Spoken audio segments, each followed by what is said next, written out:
최근에 무슨 의혹만 조금 생기면 누군가 모 집단들이 막 고발 조치를 하고 또 고발 조치하면 조금만 검찰에서 나오는 그 피사실들을 계속해서 언론에서 부풀리고 그 주역이 누군가 있는 것 같기도 하고 1년의 조국 사태도 그랬고 윤미향 사건도 최근 거도 그렇고 그런 점에 있어서 의원님이 생각하시고 계신 게 있어요? 전 좀 심각하게 이걸 빨리 바꿔야 되는데 이거 뭐 국회에서 얘기 많이 나오잖아요. 그 뭐 사법고시 준치를 위한 그 뭐 사준모. 사준모도 있고 뭐 이런 사람들이 법세련 이런 사람들이 누구의 사주를 받고 그렇게 고발을 하고 있느냐라고도 볼 수 있지만 항상 하는 얘기예요. 이 검찰과 그 지금 미통당으로 이어지는 이 야권 그리고 이제 언론하고 이 삼각편대가 있어요. 네. 삼각편대에서 그 조선일보가 항상 그 탑에 있었어요. 근데 요즘에 언론의 힘들이 약해지면서 지난번 20대 국회에서는 그 미통당에 있는 의원들 몇 명이 그 역할을 했어요. 그때 이제 강효상 의원이라든지 네. 그 주광덕 의원도 주광덕 있었고. 의원이라든지 그 다음에 이제 곽상도 곽상도 의원 의원. 이런 사람들이 그 역할을 했는데 역사를 살펴보면 항상 그 미통당, 자한당 이런 이 새누리당에는 늘 조선일보 출신 기자가 논설위원 뭐 논설위원 이런 주필. 사람들이 비례대표로 들어왔어요. 이것이 굉장히 오래된 이 사람들의 관행이었어요. 그러니까 그가 주광덕이나 뭐 이 강효상 같은 사람, 강효상 같은 사람 또 누구 줄줄이 있었는데 기억이 다 나진 않는데 조선일보 출신들이 들어와서 그 언론과 검찰과 그리고 이 정치권을 같이 있는 거죠. 그리고 또 하나는 항상 청와대에 있던 검사가 들어왔어요. 네. 그래서 그들이 그 연결을 하는 거예요. 청와대 추- 민정수석실 뭐 여러 군데 뭐 김재원도 그랬고 그리고는 곽상도가 대표적인 경우죠. 제가 그 국회에 와가지고 처음 2년 동안 그 교육부랑 문화체육관광부랑 함께 있는 교문위에 함께 일을 했었어요. 근데 실제로 이렇게 질의 같은 거 하는 걸 보면 항상 이 사람은 싸구려 탐정 같은 그런 일을 해요. 뭔가 어디서 들은 어떤 정보를 갖고 이것을 뒤통수를 치는 거죠. 지난번 전에 그 이낙연 총리께서 대정부 질문할 때 곽상도 의원이 질의를 했을 때 면전에 대고 그 말씀하셨어요. 의원님은 팩트를 가지고 얘기하시라고. 진짜 이 말씀이 딱 맞으세요. 지금 오늘 핫 이슈가 되고 있는 게 너무나 가슴 아픈 일이긴 한데 윤미향 그 당선인 이제는 의원 신분이지만 정의연 정대협 사건을 검찰 조사가 막 이렇게 확산되면서 의혹 보도들이 쏟아진 가운데 마포에 있는 쉼터 손영미 소장님이 얼마 전에 돌아가셨잖아요. 근데 이거를 저희는 다 그분이 외부에서 온 압박 때문에 그 견디기 힘들었던 또 사회적 타살이 아닌가 이런 생각을 하고 있는데 오늘 이분이 주장한 게 그 의원실에서 발표한 게 있어요. 곽상도 의원이. 뭐라고 얘기를 했냐면 앉은 채로 샤워기 줄에 목을 감고 사망했다는 것이 이해가 안 된다. 경험이나 상식에 비추어 볼 때 앉은 상태에서 샤워기 줄에 목을 달면 아니 사망까지 이르기 힘들다 뭐 이런 이야기를 하시는데 어제 얘기 나왔어요. 예. 근데 이게 군 사망 조사관인 제 친구가 그런 얘기를 했어요. 어디에서 보나 이런 불완전한 의사자로 재사망하는 경우 특이한 사례나 상식적인 사례에 포함되는데 발이 땅에 닿는 그런 과정도 있고 뭐 이렇게 의문사도 있기도 하고 뭐 여러 과정들이 있는데 검사 출신이 곽상도가 이런 상식적인 일을 모를 수가 없는데 또 이제 의혹 제기를 하는 거예요. 타살이라고 뭔가 얘기하고 싶어가지고. 이 목을 메고 그 앉은 채로 하는 경우들도 많이 있다. 우리 어디다 묶어놓고 이게 당기게 만들었다. 이런 얘기들이 있는데 그걸 갖고 꼭 그렇게 논평을 내고 이렇게 해서 몰아가는 보도자를 거죠. 내서 그렇게 어떤 몰아가면서 그 사람들한테 의심을 하게 만드는 거 이들의 전문이에요. 이거는. 그 이용수 할머니께서 이제 뭐 기자회견도 여시고 평소에 한 30년 동안 세월을 지나오시는 동안 뭐 개인적 소회도 밝히시면서 뭔가 불만을 제기하셨잖아요. 그러고 나니 곧바로 딱 그 지금 미래통합당의 위안부 진상 규명위원회 TF 단장을 맡으셨어요. 근데 이게 참 어이가 없는 게 그 이전에 법안 통과할 때 위안부 지원법을 통과하는 국회에서 본인은 기권을 하신 분이에요. 항상 반대. 그 나중에 변명이 더 웃겨요. 그 내용을 본인은 뭐 자세히 들여다보지 않고 했다. 그 사람은 뭐든지 이 표결을 할 때 보면은 말도 안 되는 거 모두가 다 찬성을 하는데 혼자만 맨날 빨강이야. 머릿속에 뭐가 있는지 참 궁금해요. 근데 제가 곽상도 의원에 대해서는 진짜 웃기는 일이 있었는데, 제 공판에서도 이제 이따가 또 할 기회가 있겠지만, 그 제 동생이 아주 그야말로 20대부터 악성 도박 중독자예요. 바카라만 하면서 돌아다녔는데, 옛날에 이제 공금을 쓰고 해서 우리 부모님께서 굉장히 많은 정말 고초를 당하셨고, 결국은 첫 번째 결혼하고 또 사기치고 두 번째 또 결혼하고 온 식구들을 그야말로 고통 속에 파묻은 그 동생인데, 저는 사실 어머니를 통해서 동생에게 많은 이 돈을 뺏겼지만은 제가 직접 돈을 준 적이 없어요. 저는 그런 면에서는 굉장히 철두철미한 게, 아이들이 공부를 하거나 그들의 미래를 위해서 투자를 한다라는 것에는 제가, 그리고 노인을 위해서라면 제가 돈을 쓰지만 제가 노름의 미천을 줄 수는 없어요. 한 번도 준 적이 없어요, 제가. 가족이 아픈 그 아들, 딸을 제가 다 공부를 시켰고 했지만은, 이 친구가 이제 저한테 반감이 있었죠. 한번 감옥에서 나와가지고 한 10몇 년 만에 우리 사무실로 찾아와서 돈 30만 원을 달래. 근데 그 전날 우리는 어머니하고 식구들끼리 모두가 네트워킹이 돼서 얘가 어디 가서 돈을 뜯는가를 알고 있었어요. 어머니한테 와서 자기가 뭐 오갈 데도 없고 원룸이라도 하나 얻어야 되는데 30만 원만 달라고 그래서 어머니한테 30만 원 가져갔대. 이 하우스를 들어가는 돈이 기본이 30만 원이래요. 그래서 사람들이 20만 원은 줘도 되는데 30원 주면 안 된다는 거야. 그래서 그때도 어머니가 그 돈을 뺏기고 나서 또 오빠들하고 같이 우리가 함께 얘기를 했어요. 근데 그 다음날 이제 원룸을 얻어야 되겠다고 저한테 온 거야. 10몇 년 만에 찾아와가지고. 나는 우리 식구들은 모두 걔를 보면 막 가슴이 덜컹해요. 제가 경찰 부르겠다고 꺼지라고 했더니 이제 욕을 하면서 갔어. 그리고 저하고 또 10몇 년 동안 본 적이 없어. 그리고 이번에 그 SBS 사태가 나고 얘네 집에 그 SBS 기자가 들어가서 결국은 거기서 기자들한테 삥을 뜯으면서 얘가 거짓말을 하기 시작한 거야. 그게 특기거든. 제가 이 얘기는 의원님이 목포 사태가 터지면서 나온 얘기일까 뭐 이렇게 또 의심을 하고 본인들 경험에 비추어서 이렇게 막 생각하는 사람들 있잖아. 근데 저는 지금 의원님이 이 말씀을 이전에 몇 년 전에 이런 일과 전혀 상관없을 때 의원님이 정말 진솔하게 그냥 그때 공주 갔을 때인가 그래요. 그때 같은 호텔방에서 이런저런 얘기하시다가 해주셨거든요. 배경들을 다 알고 있는 사람 중에 한 명이라 누가 뭐래도 의원님 편에서 증언을 할 수 있는 사람인 거지. 저는 제가 국회의원 되자마자 제가 갖고 있는 제일 큰 리스크가 그 동생이었어요. 그래서 우리 보좌관한테 그 얘기를 했어요. 얘가 혹시나 어떤 방편을 통해서 나를 이용할지 모른다라는 얘기를 해서 우리 직원들은 다 알고 있었거든요. 그런데 그때 이제 이 동생이 나쁜 쪽으로 비상한데, 제가 뉴욕에 아파트가 있었어요.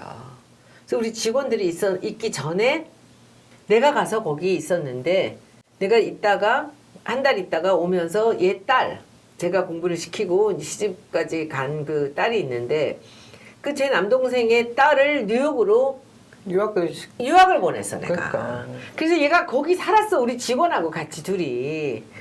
그런데 얘가 거기서 인스타를 찍어가지고 거기 위에 뉴욕에 식구가 있는 굉장히 멋있는 맨하탄에 있는 그 건물이었어요. 거기서 인스타를 찍어서 그 뉴욕을 굉장히 그리워하면서 그에게 사진을 올린 게 있어.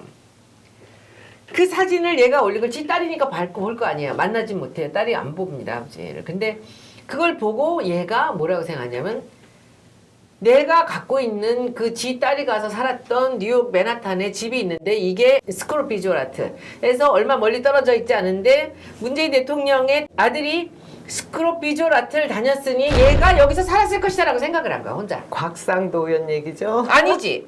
얘가 그 얘기를 해서 곽상도한테 전화를 거는 거야. 동생분이 하셔가지고 제보를 하신 거예요? 왜냐하면 그 동생이 상황이 유튜브를 그랬구나. 하면서 사기를 쳤기 때문에 제가 알고 있었어요. 우리 직원들이 그거를 다 캡처하면서 보고 있었다고. 근데 얘가, 그러니까 자기가 곽상도 의원을 만나서 그 손혜원이 뉴욕에 있는 그 집에 분명히 거기 문준영이 살았다라는 증거가 있다. 완전 거짓말이지. 그 얘기를 했더니 의원님 500원 거신 그거 아니에요? 500원? 10억. 근데 그게 얼마나 웃기는 얘기냐면은, 그게 얼마나 그럴듯합니까? 그러니까. 근데 그 내 동생이라는 인간은 소설은 거짓말을 너무너무 그럴듯하게 해요. 거짓말을 구체적으로. 우리 식구는 다 알아요, 그걸. 그러니까 이게 또 시작을 했구나. 누가 물었더니 곽상도가 아니고 보좌관이다. 근데 조금 있다가 보좌관이 아니고 비서관이다. 만난 건 아니고 전화를 했다. 이런 수작을 떠는 거야. 근데 그 비서관이 손혜원 친동생이라는 인간이 그 자기 딸이 거기 가 있어서 아는데 그때 파티에 왔었던 그 문준영의 친구가 증언을 했다. 돈을 1,000만 원을 주면 내가 같이 가서 뉴욕 가서 그 증인을 만나게 해주겠다. 이렇게 한 거야. 다 거짓말이. 전부 다 거짓말인 줄 우리는 너무 알고 있는데 곽상도가 이거를 딱 물은 거라고 나는 생각했어요. 그래서 곽상도가 나와서 뭐라 그러냐면 이 사람이 또 이 검사 출신이라 일종의 무용담입니다. 지난 시절. 이게 지가 내가 이렇게 상세하게 밝힌 적은 없는데 자기가 이제 법조인 출신이니까 얼마나 조심을 하면서 얘기하냐면 이렇게 얘기하더라고. 문준용은 뉴욕에서 어디 살았느냐. 그리고 손혜원의 아파트에 누가 살았는지 얘기해라. 그 국감 때 질의한 거. 뭐 이런 식으로 연결이 됐다라고 얘기하면 안 돼. 그 법적으로 걸리니까. 모든 게 화살이 청와대로 그렇지. 갔잖아요. 그러니까 내가 김정숙 여사하고 연결이 되니까 내가 갖고 있는 아파트에 문준영을 충분히 살게 했을 개연성이 있다라고 본인이 생각한 거를 곽상도 의원실에다가 던진 것 같고, 그러니까 그거를 물고 확신을 갖고 얘기를 한 거예요. 근데 이건 이제 문준영도 발칵하고 하지만 나는 이게 보면은 우리가 싸움을 할 줄 아는 사람들의 일이 뭐냐면 이게 프레임에 걸려서 기다 아니다를 얘기하면 거기서 헤어나기 어렵습니다. 그럴 때는요 그러죠.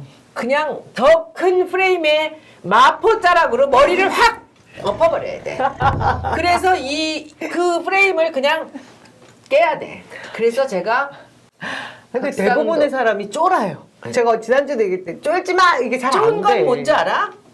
그린 데가 있으니까 쪼는 거야. 아, 그린데 없어도 힘없고 백없고 아니야. 돈 없는 사람들은 아니 이런 경우 정치인들이 쪼는 거는 정치인들은 근데 이거는 다르죠. 내가 깨지 않으면은 이 얘기가 지속될 거란 말이지. 그렇죠. 그리고 내 동생 놈은 자기 유튜브에서 사람들한테 내가 곽상도 의원실 사람들하고 함께 뉴욕에 가서 그 아파트의 진실을 밝힐 증인을 해놨다. 1,000만 원을 모아서 가야 되겠다.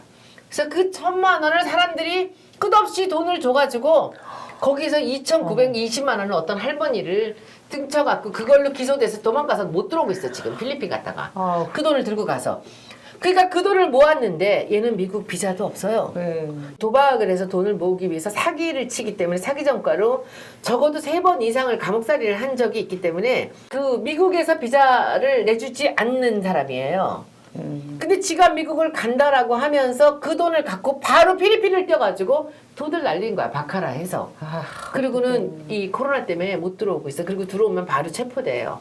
그런데 그 친구 얘기를 듣고 곽상도 의원실에서 뭐 어디까지 제가 인볼브됐는지는 모르겠습니다. 근데 문준용의 아파트 얘기는 그 발원지가 그 도박하는 제 동생이에요. 사기 전과가 있는. 그러니까 이거를 덥석 잡아서 제가 다시는 이 얘기를 꺼내지 못하게 해야 되겠다고 생각한 게 그게 몇 년이었죠? 2010? 아이 얼마 안 됐어. 작년 제 목포 사태 생기고 나서야. 그랬나요? 생기고 나서 저 그 시끄러워진 전인 줄 거야. 알았네. 그래서 제가 거기다가 이 페이스북에다 글을 쓴 게 뭐냐면 만일에 곽상도 의원님 만일에 그 내 아파트에 문준용이 살았다면 내 10억 주겠다. 그러셨어요. 확인되면 안 살면 나한테 500원만 주라. 그러셨어요. 그래서 또 그게 종편이고 뭐고 난리가 났는데 그때 싹 없어졌어요. 그러니까 곽상도가 생각하기에 더 큰 프레임 마대자루로 확 덮으신 경우는 아니 그러니까 이게 뭐가 있구나 아닌가 보다. 아닌가벼. 한 거야. 그래서 그게 사라졌어요. 제가 그때 그 곽상도라는 그 사람을 보면서 저 사람이 얻었다는 저 정보라는 것이 얼마나 한심할 수 있는가를 이게 제 일이었기 때문에 제가 알 수 있었죠. 여러분은 남영이 키우기 프로젝트를 보고 계십니다. 정말 프레임에 걸리지 말고 작은 사소한 프레임에 걸리지 말고 정정당당하고 떳떳하면 더 큰 마대자루로 덮어라. 우리가 기술 원 구독을 얘기해야지. 구독 너 구독 항상 얘기 끝날 때마다 구독과 좋아요는 구독 좋아요는 사랑입니다. 그냥 사랑이면 안 되고 남영이 사랑입니다. 의원님이 이런 기술을 계속 저한테 주입시켜 주시다 보면 제가 나중에 정말 파이터로 새로운 파이터로 자라 있을 그렇게 거예요. 해야 돼. 이렇게 그러니까요. 그냥 운동권에 이 저는 모든 아무것도 시간 걸릴 게 없거든. 그러니까 이렇게 나 같은 식으로 하는 건 아니고 이게 내공을 쌓아서 근육을 키워야 되는 그러니까 거야. 내공이 쌓여야 되는데 의원님 제가 그때도 다들 막 난리 났잖아 우리 쪽에서. 근데 제대로 싸울 줄 아는 언니, 사람은 손혜원이다. 그래서 손장도 우리가 붙었고 여기서 길게 이 얘기를 끌고 가면 또 남녀이가 이런 재미가 없어요. 정리를 좀 하고 가야 돼. 각상도는 빨리 정리하자고. 여기서 네네. 마무리를 하는데 여러분들 아, 의원님 아시죠? 마음고생 하셨죠 그래도. 마음고생 안 해. 내가 걸리는 게 있어야 마음고생을 하지. 저는 곽상도 의원에게 조언을 합니다. 여러분들 지역구 신천지가 있는 그 대구 지역구예요. 신천지가 바로 곽상도의 지역구예요. 거기서부터 이 코로나가 이렇게 크게 퍼진 겁니다. 신천지에서 이렇게 됐을 때 도대체 곽상도 의원님은 뭘 하셨나요? 이 코로나가 신천지로 인해서 전국으로 퍼져서 이 난리가 났을 때 뭐 하셨습니까? 제발 탐정도 아니고 무슨 심부름 센터도 아니고 정확하지도 않은 정보를 갖고 이런 식으로 프레임을 씌워서 사람들을 불편하게 만드는 일을 하기에 청와대 민정수석 그리고 검사 출신으로서 부끄럽지 않으십니까? 국회의원으로서 공적인 마인드를 갖고 이번에 21대 국회에 임해 주시기를 간절하게 부탁드립니다. 오늘 방송을 마치겠습니다. 그럴까요? 네, 마치죠 뭐. 그쵸? 네, 감사합니다.